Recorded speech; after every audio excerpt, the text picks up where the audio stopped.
Welcome to Journey On Conversations, a monthly webcast where we talk with leaders and members of FFBC and beyond about what it means to pursue a Christ-centered life.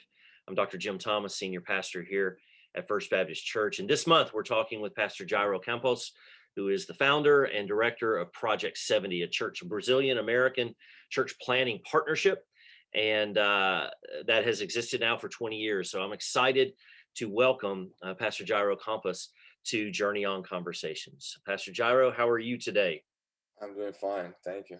All right, man. Welcome to the conversation and for joining us today. I just want to start by asking you about you.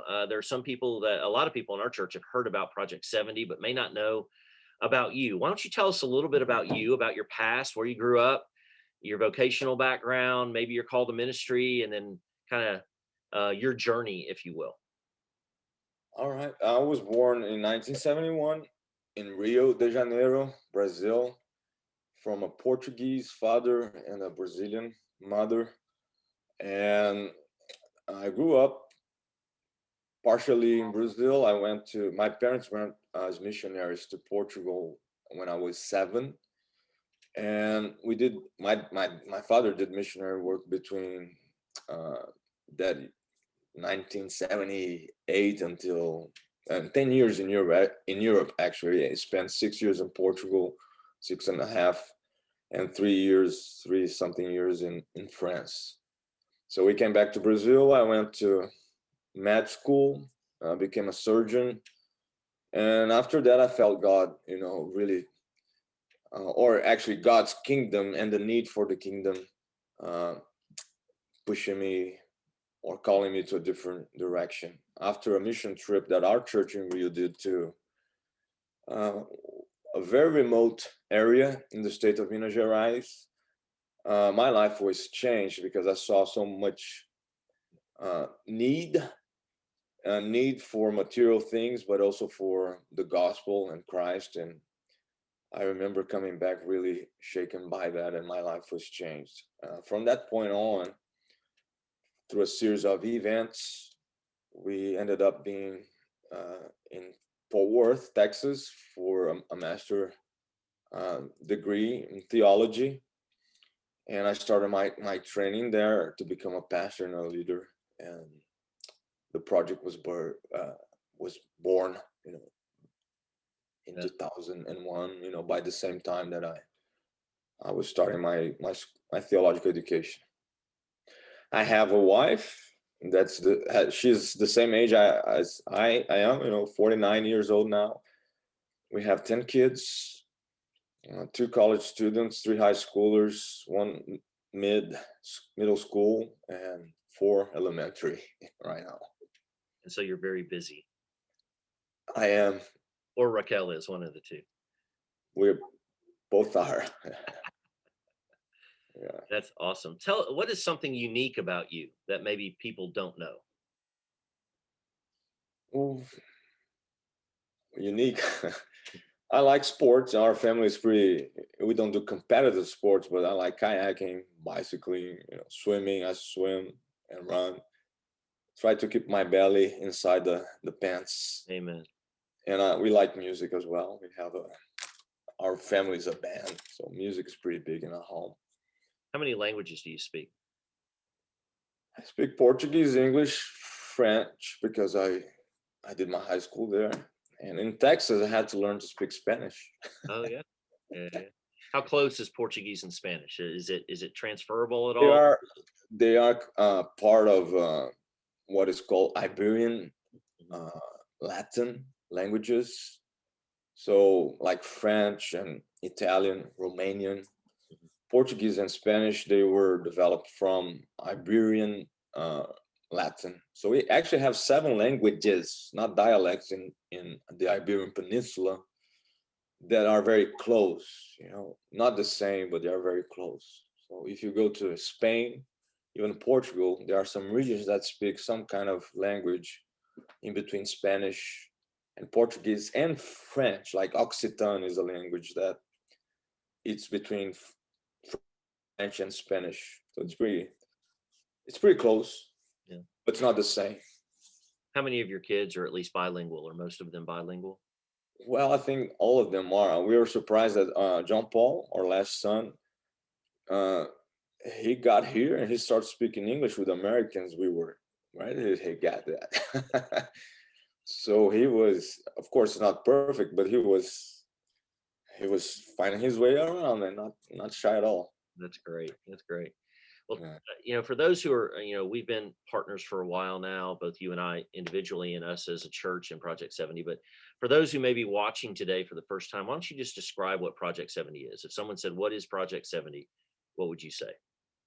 Well, we are a multi-layer missionary project in the sense that we started out as with just a simple idea of helping local Baptist churches in Brazil to start churches in the next town, in the next municipality. A very simple idea. We just sent money for them to do the traveling, at some point support, a missionary and then a pastor in a church plant. So our basic idea was not to send missionaries from a big city in Brazil or even from abroad, but to use indigenous force already established in a Baptist church and use that force in a different scenario, a near town, just the next town would say in the missionary strategy.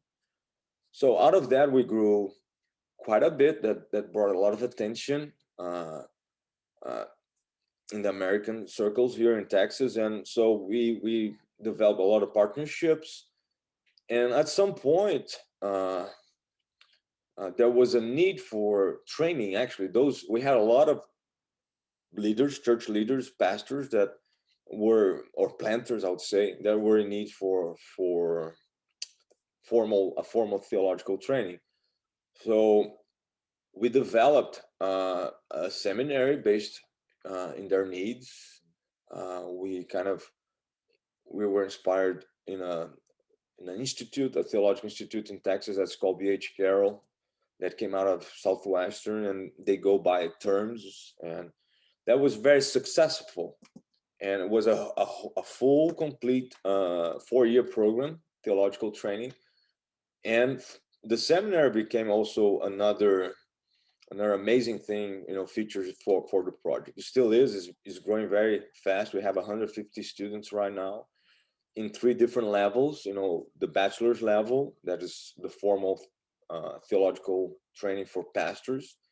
We have a master program that is in preparation for professors that will teach in the bachelor's program, and we also have an associate degree for to train missionaries and ministry associates in church, kids ministry, music ministries, evangelism, counseling, all of those associate ministries in church.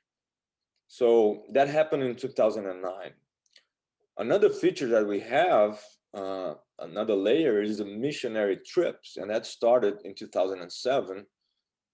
And that came actually from, and the idea came from an American board member, Chris Davenport, after he went to Brazil and saw the opportunities there for evangelistic work. So starting in 2007, we were doing those mission trips, and that was quite impressive. We became very proficient, I would say, in doing mission trips. We have our own, organization, not anything really special or new, but we are very, intentional about what we do. And so mission trips is really a strong part of what we are doing. Right. And so I guess that'll make it, right? Yeah, Those well, 3 and layers. that those areas balance one another. The vision to go to the next town, the seminary, the training of leaders as new churches are being planted, and the partnership between U.S. Baptist churches and Brazilian Baptist churches to see this grow. And how many states now is Project 70 planting in? Officially, like, we are 3, but if you take, for instance, students from seminary, we have several now because of the online program. We are bringing in seminary students from all over, and potentially from different Portuguese-speaking countries, and I believe that this year we'll be hearing, students from other Portuguese-speaking countries, especially in Africa, like Angola and Mozambique. We are praying for this, and I think will happen. So the project really, if the best way to define it, I guess, is well, our symbol, the spinning wheel, multi-color. Uh, by the way, 7 colors, not 6. That nothing to do with with the other thing. It's just the idea from God's throne in Revelation. His light is in different colors. The white color, once it goes through the prism, the light, just uh, separates in 7 different colors. So we are really a movement, a kingdom movement in different aspects, and I think the church should be defined by that as well. So So the that kind project now, I'm sorry. So the project's now 20 years old. So the first partnership was in 2001. And what have you seen? This is more of the kind of the scope. You talked a little bit this year about maybe going into other countries, but what has been the scope of what God has done through Project 70 in the last 20 years in Brazil? what do you mean, like how much we have reached there Yeah, geographically, huh? yeah. Geographically, it's kind of impressive. The state that we first started working is the size of Texas, and we are really a regional project whenever we are. So, and we have several regions right now, like Mhm. hotspots. So we try to work not only with a single church. We don't do a missionary work. We partner with this single church. We actually partner with several churches in the same area. And because we realized this, I actually didn't know at first, but in 2004, when we did a survey trip, a small short survey trip, we realized that God was doing something. Like all the towns were being reached. And I guess that's what the missiologists call, a church planting movement. And we realized that if you want to do missionary work, you ought to do it regionally and get a lot of traction from different churches and plants, and they all together will we start uh, the spinning thing that will motivate people, and God's Spirit will empower them to plant more churches and raise up leaders. And so it's once you have started, it's like fire. It really uh, can go by itself in a sense. So a region would be just an area within a state, say, Mhm. where you have some key churches that are partners that are seeing multiplication going out from that area into other areas of that region. Is that correct? Yes, we have like macro regions. I would say that's like North Texas. It Mhm. comprises several counties, and we also work in a smaller base, like county base. So when I'm talking about church planting movement, it's more related to a county or one where you have like 15, 20, 30 Mhm. cities, and you can. It's a little bit larger than a county, but probably 2 or 3 counties size. So those regions in Brazil, they would, have this thing going, this Mhm. movement going, and of course a macro region like the North Texas regions. You know, so when I say we do regionally, is because if you see a lot of the missionary effort that is done, I've seen that here in Texas. Churches go to a specific city, a specific town, a specific church for years Mhm. and dedicate themselves to one church and put a lot of resources into that. We realize that if we do it, in a broader spectrum, we can do much more with the same resources. In a So shorter amount of time, too. exactly. Yeah. So this is one of our features. That's why I'm saying we are regional. We do regional work. Right. So if you give us the trouble to go to a region, we want to take care of that region, not just one town. Yeah.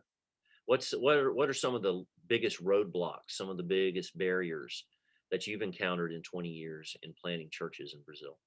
Well, you're probably a witness to the first blog that we had. That is the, just just transportation sometimes was rough. Roads were bad, or cars were difficult. We didn't have planes. Mhm. At one point on a mission trip, we had to drive for 2 days on a bus to get there. I remember that. 1.5 day or 37 hours. I don't remember exactly. So it was pretty. That was a block in the early stages. Thank God now we have good flights in Brazil, and we can fly around pretty easily and not and affordably, I guess. Mhm. And but we also, of course, the difficulty in Brazil is the geographic distance that can be hard. At one point in the seminary in Minas, we have students that would join for that week class in seminary, and they were 1,000 kilometers apart from each other, Wow. like 600 miles. Yeah. And so you can tell how geography was really, a challenge. And we had several. Of course, finances is always a challenge, but I think we can attest that God has been faithful, and we were able to accomplish a lot of things, even with a limited uh, budget. Uh, I would say uh, we have some challenges on the on the traditional aspects of our way of doing things. Sometimes we can be pushed back because we try to do it differently. But after 20 years, I think we are consolidated into a major strategy for missionary work in Brazil. That's attracted even more traditional churches to be a part of it because they see what God's doing through it. Exactly. Yeah. This week I'm teaching a seminary class online, and I am surprised by myself. I used to know all the students in the detail. I Mhm. lost it. I cannot anymore. I need to rely on other leaders to tell me what's going on, because there are a lot of them are new faces to me even. Right. And all of a sudden I realized that some of them I know them for years because I saw them growing, Yeah. but they are different now. And so this is actually, I think it's a good testimony of how much growth we had and Yeah. what's going on. So how have kind of making it more personal to us, how's the partnership between Fayetteville First Baptist Church and Project 70 benefited the kingdom mission of Project 70 in Brazil? Well, Fayetteville was the start of our second major chapter, because when Fayetteville stepped in and you challenged us with a new partnership in Brazil, we decided to go to the southern states in Brazil, and they were considered difficult Mm. back then. I think they still are. By Brazilians, they were considered Brazilian. Yeah, like a lot of frustrated missionary efforts from the Brazilian Baptist domestic mission board, and but there was a great need.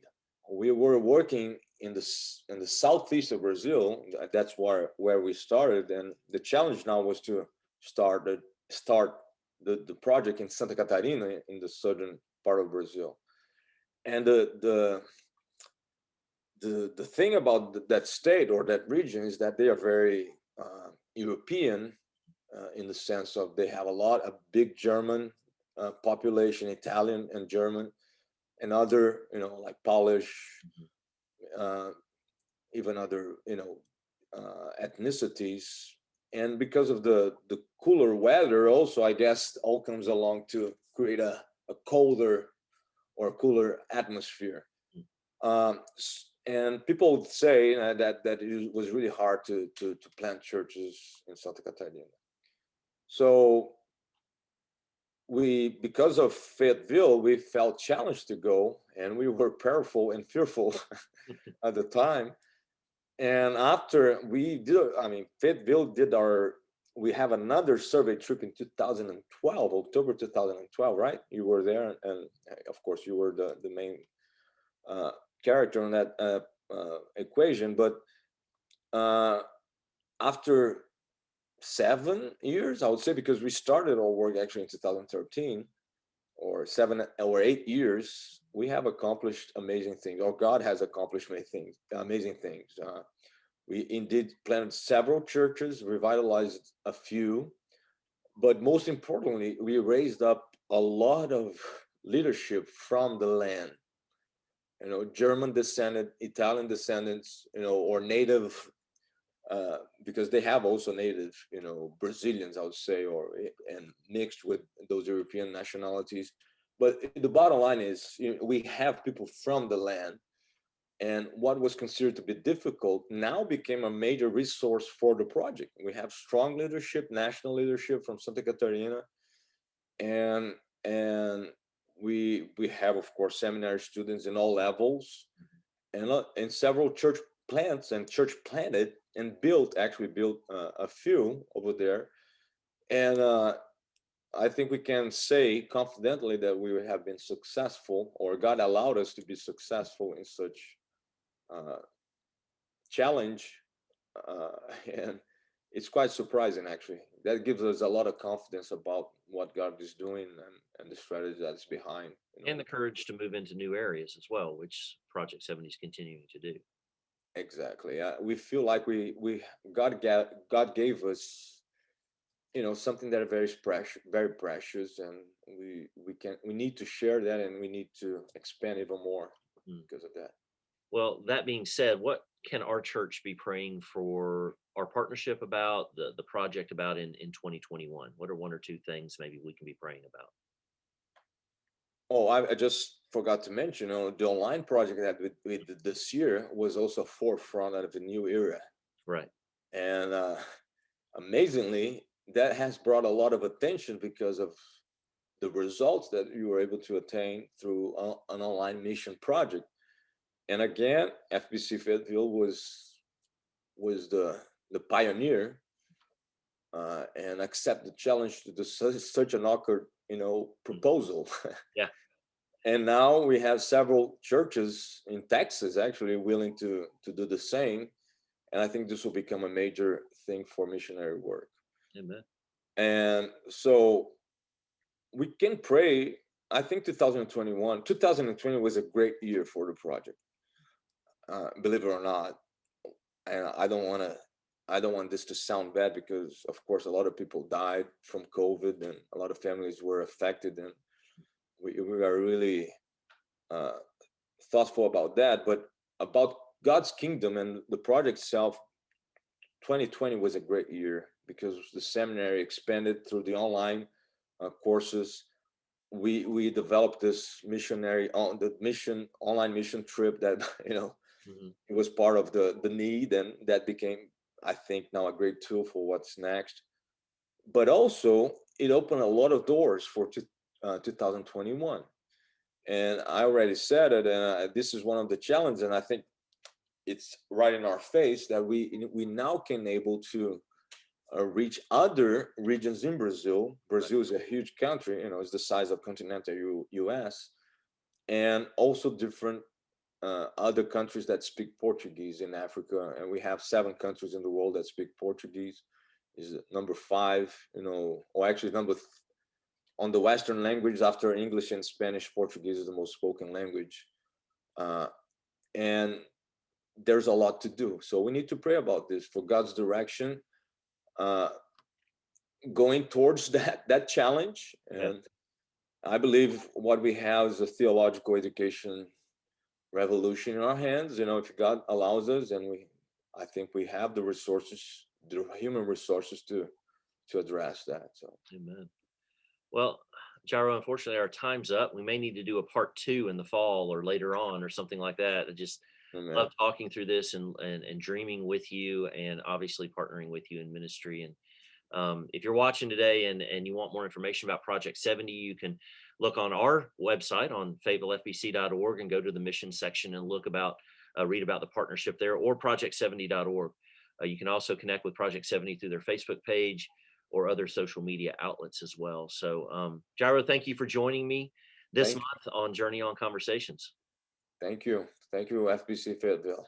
Uh, and thanks to all of you who joined us this month as well. Remember, the journey is the destination. So journey on.